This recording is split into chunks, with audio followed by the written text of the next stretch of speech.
جی ناظرین، تو اس وقت ہم چلتے ہیں، ہمارے ساتھ موجود ہیں شاگرد رشید شیخ اسلام ڈاکٹر محمد طاہر القادری کے اسلامک اسکالر میر قادری صاحب موجود ہیں، ان کے پاس جائیں گے اور ان سے رمضان کے لحاظ سے پوچھیں گے کہ ان کی برکات کیا ہیں اور ان کا کیا سسٹم ہے۔ جی بسم اللہ الرحمن الرحیم۔ میاں صاحب بہت شکریہ ادا کرتے ہیں کہ آپ نے اس پلیٹ فارم پر ہمیں دوبارہ مدعو کیا۔ جی الحمدللہ تعالی رمضان ٹرانسمیشن کے حوالے سے اگر بات کی جائے، یہ ماہ مبارک بابرکتوں سعادتوں والا ماہ مبارک ہے۔ اس ماہ مبارک کی عظمتیں، کرامتیں، لطافتوں پر اگر غور و خوض کیا جائے تو اس طرح سمجھیں یہ ایک روحانی پیکج ہے۔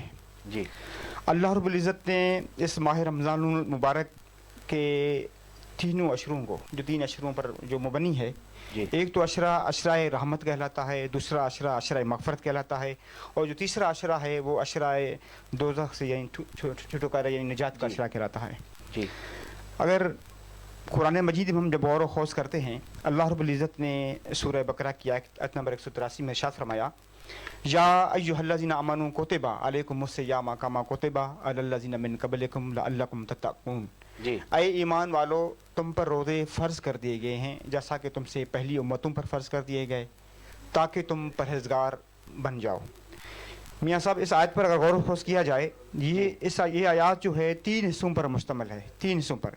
اس میں پہلا جو حصہ ہے اللہ رب العزت نے ایمان والوں کو مخاطب کیا، دوسرے حصے میں اللہ رب العزت نے روزے کی یعنی فرضیت کا ذکر کیا، جو آخری حصہ ہے وہ ہے یعنی تقویٰ کا ذکر ہے۔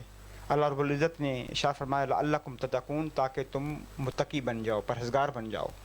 اللہ رب العزت نے ایمان والوں کو مخاطب کر کے ان کی تقویٰ کی بات کی، پرہیزگاری کی بات کی۔ اگر دیکھا جائے وہ تقویٰ ظاہری تقویٰ بھی کہلا سکتی ہے، باطنی تقویٰ بھی کہلا سکتی ہے، کیونکہ ماہ رمضان المبارک انسان کے اندر وہ تقویٰ پیدا کرتا ہے۔ انسان کا جو وجود ہے وہ دو چیزوں پر جو ہے نا مشتمل ہے۔ اس طرح سمجھیں ایک ہارڈ ویئر جو انسان کا ایک جسم ہے، اسی طرح ایک ہے آپ کا سافٹ ویئر جو آپ کی روحانیت ہے۔ یعنی ایک ہم ذکر کرتے ہیں یعنی اسپرچولیٹی کا، روحانیت کا، اور دوسرا ہم کرتے ہیں فزیکل لائف کا، جسمانی زندگی کا۔ جی تو ماہ رمضان المبارک کے جب روزے رکھے جاتے ہیں تو اس میں انسان کی یعنی فزیکل ہیلتھ، جسمانی صحت بھی میسر آتی ہے، اسی طرح انسان کو روحانیت بھی میسر آتی ہے کہ انسان تقویٰ کا ایک شعار بن جاتا ہے۔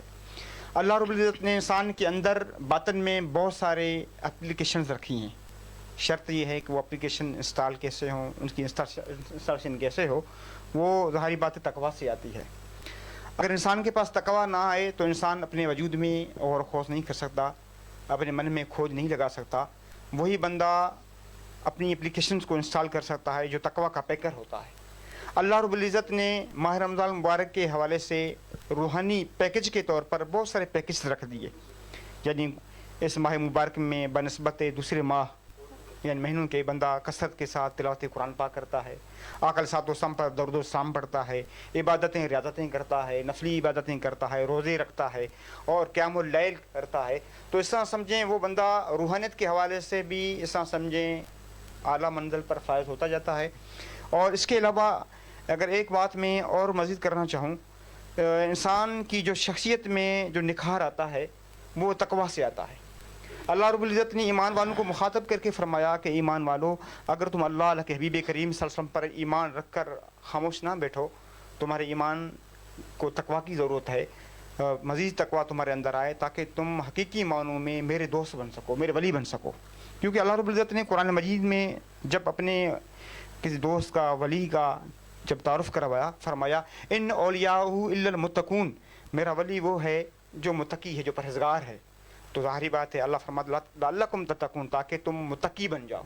جب بندہ حقیقی معنوں متقی بن جاتا ہے تو اس طرح سمجھیں وہ بندہ اللہ تعالیٰ کا ولی بن جاتا ہے، وہ تقویٰ شعار بن جاتا ہے، وہ اللہ کا دوست بن جاتا ہے۔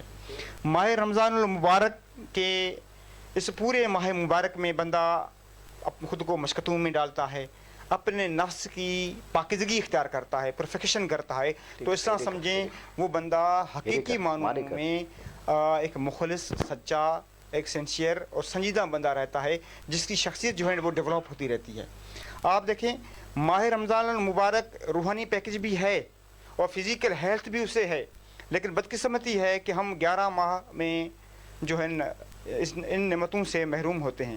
اللہ رب العزت نے ہمیں ایک اس طرح سمجھے ایک اچھا موسم دیا ہے, ایک اچھا پیکیج دیا ہے, تو ہمیں چاہیے کہ ہم اس پیکیج سے منحرف نہ ہوں, بلکہ اس ماہ مبارک کی لطافتوں سے, برکتوں سے, رحمتوں سے ہم لطف اندوز ہوں, تاکہ ہمیں سعادت نصیب ہو. وہ بندہ بڑا بدقسمت اور بڑا بدبخت ہے, آقا صلی اللہ علیہ وسلم کی حدیث پاک ہے کہ جس نے ماہ رمضان المبارک کا ماہ پایا اور اس نے اس کا حق ادا نہ کیا, وہ بندہ بڑا بدبخت ہے. تو اللہ تعالیٰ سے دعا ہے کہ اللہ تعالیٰ ہمیں اس ماہ مبارک میں ایک طہارت اور پاکیزگی عطا فرمائے, نفس کی پریفیکیشن عطا کرے تاکہ نفس کا تزکیہ ہو. اور جب بندے کے نفس کا تزکیہ ہو جاتا ہے, نفس کی پریفیکیشن ہو جاتی ہے, تو اس سے ہم سمجھیں بندے کا پھر نفس نور بن جاتا ہے. جب بندے کا نفس نور بن جاتا ہے تو پورے اعضاء جو ہے انسان سمجھے نور بن جاتے ہیں, پورا اعضاء انسان کا روشن و منور ہو جاتا ہے. پھر وہ بندہ ہر کسی کے لیے خیر خواہی کے کام سر انجام دیتا ہے, ہر کسی کے لیے امن و سلامتی کا پیکر بن جاتا ہے, اور لوگوں کے لیے خیر خواہی کے کام کرتا ہے, فلاح بہبود کے کام کرتا ہے, وہ لوگوں کی لک آفٹر کرتا ہے, لوگوں کو سپورٹ کرتا ہے. ماہ رمضان المبارک اب اگر غور و خوض کیا جائے, اگر ہم کہیں کہ بھئی بھوک اور پانی بند کرنے کا نام ہے, نہیں, یعنی یہ تو ایک ہے, یعنی اگر فزیکلی حوالے سے اگر دیکھا جائے تو اس سے بھی ہمیں صحت ملتی ہے سائنسی طبی حوالے سے, لیکن اگر اس پر غور و خوض کیا جائے تو ماہ رمضان المبارک ایک احساس کا نام بھی ہے, فیلنگز کا نام ہے, تاکہ لوگوں کے اندر احساس پیدا ہو, لوگوں کے اندر وہ جذبات پیدا ہوں, لوگوں کے اندر وہ ایثار قربانی پیدا ہو. کیونکہ ماہ رمضان المبارک ایک ریفریشر کورس ہے, وہ انسان کو پریکٹس کراتا ہے, کورس کرواتا ہے, تربیت کرواتا ہے. اگر بندہ ہمیشہ کھاتا رہتا ہے, سیر ہوتا ہے, تو اس کو احساس نہیں آتا. جو غریب مساکین جو ہوتے ہیں, جو تنگ دست ہوتے ہیں, جو 2 وقت کی روٹی سے محروم ہوتے ہیں, تو انہیں احساس نہیں آتا. جب بندہ خود اس فیلنگ سے گزرتا ہے تو اس کے اندر یہ احساس پیدا ہوتا ہے, ان کے اندر ایک جذبہ پیدا ہوتا ہے کہ بھوک ہے کیا. پھر جا کر وہ بھوکے لوگوں کو کھانا کھلاتا ہے, ان کے طعام کا بندوبست کرتا ہے. تو اس طرح سمجھیں روزہ ایک احساس کا نام ہے, ایک جذبے کا نام ہے. تو ماہ رمضان المبارک میں ایک تو انسان کے پاس تقویٰ آ جاتی ہے, تقویٰ کے ساتھ پھر انسان کے پاس صبر و شکر کی کیفیت بھی آ جاتی ہے. جب بندہ صبر کی کیفیت سے گزرتا ہے تو اللہ فرماتا ہے کہ ان اللہ مع الصابرین, بے شک میں صبر کرنے والوں کے ساتھ ہوتا ہوں. تو یہ بھی اللہ رب العزت نے ماہ رمضان المبارک میں ایک بڑی نعمت عطا کی ہے, تاکہ لوگ صبر اختیار کریں. پھر اس کے بعد شکر ادا کریں.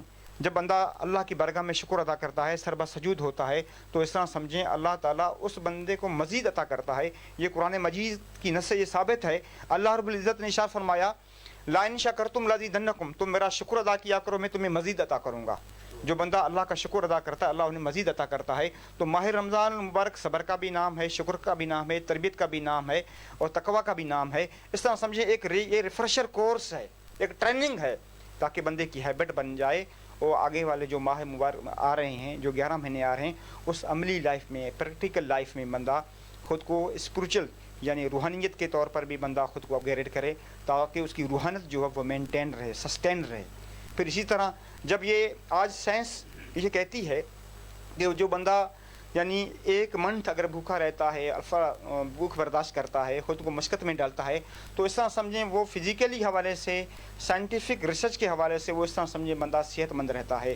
اگر دیکھا جائے, اگر آج ہم فزیکل لائف کی طرف توجہ دیتے ہیں, اگر ہم اسپریچل لائف کی طرف توجہ نہیں دیتے, تو اس طرح سمجھیں انسان پھر خام ہو جاتا ہے, ناقص ہو جاتا ہے. جب بندہ ناقص ہو جائے تو اس کو زنگ لگ جاتا ہے.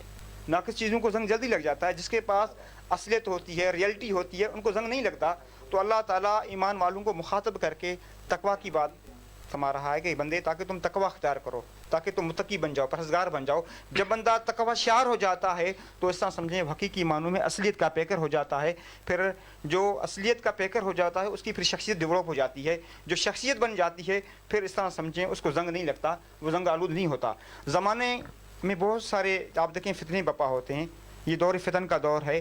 ظاہری بات ہے اس دور فتن میں نفس کا تزکیہ ایک بہت بڑی اہمیت رکھتا ہے. وہی بندہ نفس کی پریفیکشن کرے گا جب انہیں ماہ رمضان المبارک کے ادب و احترام کا, تکریم کا احساس ہوگا, ان کی فضیلت کا احساس ہوگا کہ مجھے کیا کرنا چاہیے, کیا نہیں کرنا چاہیے. جب بندہ ماہ رمضان المبارک میں خود کو کنٹرول کرتا ہے, یعنی سیلف کنٹرول کرتا ہے, تو اس طرح سمجھیں وہ بندہ اپنے نفس پر ضبط کرتا ہے, نفس کو کنٹرول کرتا ہے. جب وہ نفس سے آشنا ہو جاتا ہے تو حقیقی معنوں میں اس طرح سمجھیں وہ اللہ تعالیٰ کی معرفت رکھتا ہے. کیونکہ حدیث پاک ہے من عرف نفسہ فقد عرف ربہ, جس نے اپنے نفس کو پہچان لیا اس نے اللہ کو پہچان لیا. آپ دیکھیں جب بندہ نفس کی پہچان کر جاتا ہے